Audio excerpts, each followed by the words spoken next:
Hello everyone. इससे पहले मैंने जो वीडियो बनाई थी तो उसमें मैंने बर्नौली डिस्ट्रीब्यूशन कवर किया था और उसके बाद मैंने स्क्यूनेस, कर्टोसिस, मीन, वेरिएंस उसका सब बताया था निकालना। तो अभी ये डिस्ट्रीब्यूशन कंप्लीट नहीं हुआ है, सो आज मैं इस वीडियो में आपको एडिटिव प्रॉपर्टी एंड मोड के बारे में बताऊंगी।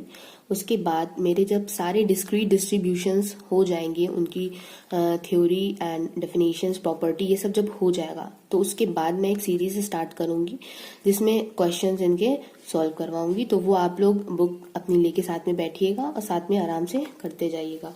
सो देखिए, additive property of Bernoulli distribution क्या होता है कि अगर आपका कोई भी वेरिएबल है x1 तो वो आपका बर्नौली 1, p को फॉलो करता है, और कोई भी दूसरा वेरिएबल है x2 वो भी आपका बर्नौली 1, p को फॉलो कर रहा है।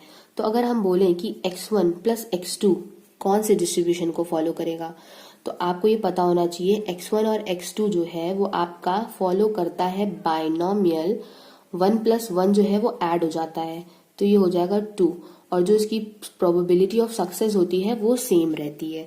तो ये आपका बाइनोमियल 2, p को फॉलो करने लगता है। अगर इसी तरह से हम आपको बोलें कि x1 फॉलो करता है बाइनोमियल 1, p को, x2 भी आपका जो है वो फॉलो करता है बाइनोमियल 1, p को, अब टू xn जो है वो भी फॉलो करता है बाइनोमियल 1, p को। हम आपसे पूछ लें कि x1 plus x2 plus up to xn जो है ये किसको फॉलो करेगा, तो आप क्या बोलेंगे कि ये फॉलो करेगा बाइनोमियल। अब ये देखिए 1 1 1, तो ये n तक जा रहा है ना, तो ये जब 1 1 1 प्लस होंगे n तक तो इसका सम n आ जाएगा, तो ये किसको फॉलो करेगा, बाइनोमियल n, p को ये फॉलो करने लगेगा। तो इसमें जो x1 x2 xn जो है हमारे वो क्या है, इंडिपेंडेंट है। तो ये इसकी एक प्रॉपर्टी है, इंपॉर्टेंट प्रॉपर्टी है, बीच में क्वेश्चंस में ये यूज होता है, तो ये आपको लर्न होनी चाहिए। अब देखिए आपका जो मोड होता है, तो मोड क्या होता है आपका, बुक में आपकी देखिए मोड का फॉर्मूला दिया होगा, तो अगर आप उसको लर्न कर लेंगे तो वो आपके लिए बहुत ही अच्छा रहेगा। अदरवाइज आप इसको फाइंड आउट भी कर सकते हैं, बट मेरी एडवाइस यही रहेगी, कितना टाइम आपके पास होगा नहीं, तो आप इसको डायरेक्टली क्या कर सकते हैं, लर्न कर सकते हैं। तो मोड जो है वो हम x से रिप्रेजेंट करते हैं। मोड आपका हमेशा जो है वो लाई करता है किसके किसके बीच में, वो आपका लाई करता है 2p माइनस 1 टू 2p के बीच में लाई करता है। तो इन वैल्यूज का यूज करके हम मोड को फाइंड कर सकते हैं। तो आप लोग इन चीजों से घबराइएगा बिल्कुल मत कि आप लोगों को इतना सारा लर्न करना पड़ेगा, आप कैसे लर्न कर पाएंगे। देखिए सब लोग करते हैं और सबको ही लर्न हो जाता है। तो जिनको अपने एग्जाम्स क्लियर करने हैं, चाहे वो IIT जैम के लिए हो या फिर ISS के लिए या कोई अदर कॉम्पिटिटिव एग्जाम हो, तो आपको ये सारी चीजें ही बिल्कुल लर्न होनी चाहिए।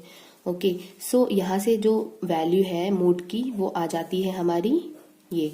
तो अगर आपको कोई क्वेश्चन गिवन है, मान लीजिए कि आपको क्वेश्चन गिवन है कि x है आपका जो कि बर्नौली 1, हाफ को फॉलो करता है, तो यहाँ से आपको निकालना है कि मोड बताइए इसका क्या होगा। तो अब आपको मोड का ये फॉर्मूला तो पता है कि जो मोड है वो 2p माइनस 1 से 2p के बीच में लाई करता है। तो आपको पता है कि p की वैल्यू यहाँ से क्या है, हाफ है, तो 2 इंटू हाफ माइनस 1 आपने वैल्यू प्लेस कर दी। 2p, p की वैल्यू क्या रखी आपने, हाफ रखी, तो यहाँ से देखिए हाफ हाफ कैंसिल आउट हो गया, तो यहाँ से क्या बचेगा 1 minus 1 that is 0 less than equal to, यहाँ से जब ये कैंसिल आउट होगा तो 1 आ जाएगा। तो यहाँ से देखिए 0 और 1 के बीच में लाई कर रहा है, और आपकी ये वैल्यूज क्या है, आपकी फ्रैक्शन में नहीं आ रही हैं। दैट मीन्स इस डिस्ट्रीब्यूशन में ये जो दिया हुआ है, तो यहाँ पे आपकी मोड की वैल्यू क्या हो जाएगी, 0 और 1 हो जाएगी। मतलब 0 और 1 पे दोनों ही आपको वैल्यूज जो है वो क्या मिलेंगी, मोड की मिल जाएंगी। ऐसे ही एक और एग्जाम्पल है, वो देख लीजिए कि अगर जो आपका डिस्ट्रीब्यूशन है वो क्या है, x फॉलो करता है बर्नौली 1, 1/3 को फॉलो करता है। अब देखिए इस फॉर्मूले में अगेन आप वैल्यूज पुट करेंगे, 2 into 1/3 minus 1 less than equal to x less than equal to 2 into p की वैल्यू 1/3। जब आप इसको सॉल्व करेंगे तो ये आपका क्या आ जाएगा, 2/3 माइनस 1, तो ये आ जाएगा minus 1/3 less than equal to x less than equal to 2/3। अब देखिए ये वैल्यूज आपकी फ्रैक्शन में आ रही हैं, बट ये हमारा डिस्क्रीट डिस्ट्रीब्यूशन होता है। वो हमेशा जो बर्नौली डिस्ट्रीब्यूशन है उसमें x क्या वैल्यूज लेता है, 0 और 1 लेता है, तो कोई भी वैल्यू फ्रैक्शन के फॉर्म में नहीं होती है।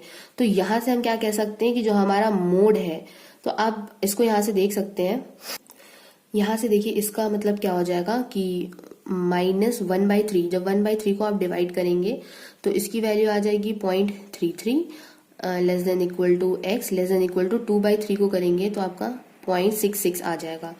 तो अब देखिए 0.33 है और ये वैल्यू क्या है, 0.66 है, और ये वैल्यू वो भी माइनस की है। तो आप इसकी रेंज समझ रहे हैं ना, कहाँ से कहाँ तक है, ये 0 है तो -33 आपका कुछ इस तरफ आएगा लेफ्ट हैंड साइड में, और RHS साइड में 0.66 आएगा, और यहाँ पे 1। तो ये जो वैल्यू लेता है हमारा डिस्ट्रीब्यूशन तो वो वैल्यू हमारा 0 लेता है और 1 लेता है। तो ये जो वैल्यू है आपकी, इसके बीच में क्या, कौन सी वैल्यू लाई कर रही है, 0 लाई कर रही है। तो इसका मतलब जो x है हमारा वो कौन सी वैल्यू लेगा, 0, मतलब कि x इज इक्वल टू 0 पे ही हमको यहाँ पे मोड मिल जाएगा। अब इसी तरह से एक और क्वेश्चन है, अगर मैं उसको बताऊं तो देखिए वो क्या है। अगर x फॉलो करता है आपका बर्नौली 1,2/3 को, तो यहाँ से सेम आपने जो वैल्यूज रखी इस इक्वेशन में, -1 less than equal to x less than equal to 2/3, तो यहाँ से जब आप इसको सॉल्व करेंगे 4/3 -1, तो ये हो जाएगा आपका 1/3 less than equal to x less than equal to, ये हो जाएगा 4/3। तो यहाँ से देखिए 1/3, तो 1/3 का मतलब क्या होता है, 0.33। तो अगर आप बनाए तो देखिए 0.33 यहीं पे कहीं पे आएगा 0.33, अगर इसको मैंने बनाया रेंज। 4/3 है तो 4/3 का मतलब ये 1 से ग्रेटर है। अब मान लीजिए यहाँ 0 है, यहाँ 1 है, तो यहाँ से 1 से ग्रेटर में ही कहीं पे 4/3 की वैल्यू आएगी। तो यहाँ पे इसके बीच में कौन सी वैल्यू लाई कर रही है, 0.33 जो वैल्यू है वो लाई कर रही है।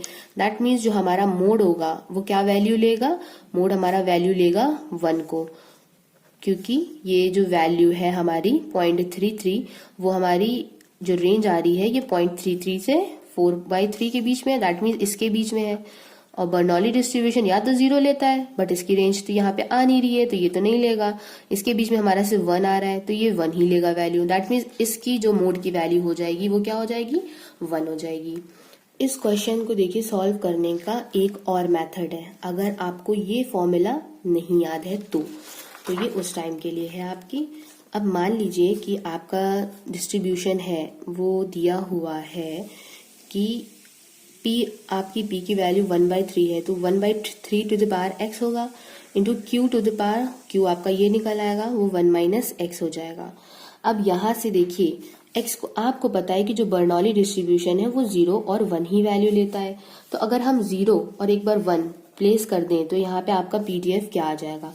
अगर देखिए हम x इज इक्वल टू 0 रखते हैं तो 0 रखने का मतलब है ये वैल्यू आएगी 2/3, और अगर हम x इज इक्वल टू 1 रखते हैं तो ये तो 0 हो जाएगा और आपका सिर्फ ये बचेगा 1/3। तो देखिए कौन सी वैल्यू ज्यादा ग्रेटर है, तो ऑब्वियसली 2/3 इज ग्रेटर। और किस वैल्यू पे ग्रेटर है, x इज इक्वल टू 0 पे ग्रेटर है। तो आपका मोड क्या हो जाएगा, x इज इक्वल टू 0। ठीक है, अब देखिए हम इसको कंपेयर करके दिखाते हैं कि जो p की वैल्यू जिसमें 1/3 थी, तो वो हमारा डिस्ट्रीब्यूशन था। ये देखिए p की वैल्यू 1/3 थी, तो यहाँ से जब हमने फॉर्मूले से निकाला था तो भी देखिए x इज इक्वल टू 0 पे ही मोड आ रहा था।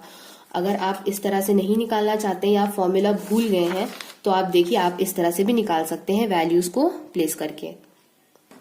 अब देखिए मैं आपको ये जो फर्स्ट क्वेश्चन मैंने कराया था इसको भी उसी मेथड से करके दिखाती हूँ। यहाँ पे देखिए p की वैल्यू हाफ है, तो सबसे पहले तो हम इसका PDF लिख लेते हैं।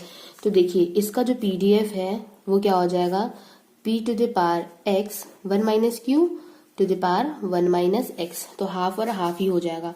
और आपको पता है x हमेशा 0 1 वैल्यू लेगा। तो px की वैल्यू देखिए अगर हम 0 रखते हैं तो ये तो टर्म हमारा 0 हो जाएगा और ये टर्म हमारा हाफ आ जाएगा 0 रखने पर। और अगर हम x की वैल्यू 1 रखते हैं इस डिस्ट्रीब्यूशन में तो 1 रखने पे पहला टर्म तो हाफ हो जाएगा और दूसरा वाला टर्म 0 हो जाएगा। तो देखिए x की वैल्यू 1 रखने पे भी हाफ आ रही है PDF, 0 रखने पे भी हाफ आ रही है, तो वैल्यू सेम आ रही है। दैट मीन्स इसका जो मोड हो जाएगा वो 0,1 हो जाएगा। तो यहाँ से देखिए इसका भी मोड क्या आ रहा था, 0,1 ही आ रहा था। अब इसी तरह से आप चाहें तो 2/3 को भी सॉल्व करके देख सकते हैं और उसमें भी उसका मोड की वैल्यू क्या आएगी, 1 ही आएगी। तो यहाँ से आपको बस एक रिमार्क है ये जो आपको याद रखना है, और वो आपका ये है कि अगर आपकी ये जो वैल्यू है 2p अगर, या आप रिमार्क के फॉर्म में याद कीजिए कि अगर जो आपकी 2p है वो आपको इंटीजर को बिलोंग करती है तो जो आपका डिस्ट्रीब्यूशन है वो क्या होगा, आपका बाई मोडल होगा। बाई मोडल मतलब कि आपके दो मोड होंगे, ओके। और अगर आपका जो 2p है वो i को बिलोंग नहीं करता है तो जो आपका डिस्ट्रीब्यूशन है वो यूनी मोडल होगा, मतलब कि उसका एक मोड होगा। अब जैसे कि देखिए यहाँ पे आपका क्या था, ये इंटीजर्स को ही बिलोंग कर रहा था, तो इंटीजर्स को बिलोंग करने का मतलब दो मोड आ गए। देखिए इंटीजर्स को बिलोंग कर रहा है, दैट मीन्स डिस्ट्रीब्यूशन आपका क्या हो जाएगा, बाई मोडल, मतलब कि यहाँ पे दो मोड होंगे। और यहाँ पे भी देखिए दो मोड ही इसके आ रहे हैं। लेकिन सेकंड वाले में देखिए ये फ्रैक्शन था, मतलब कि इंटीजर्स को बिलोंग नहीं कर रहा था।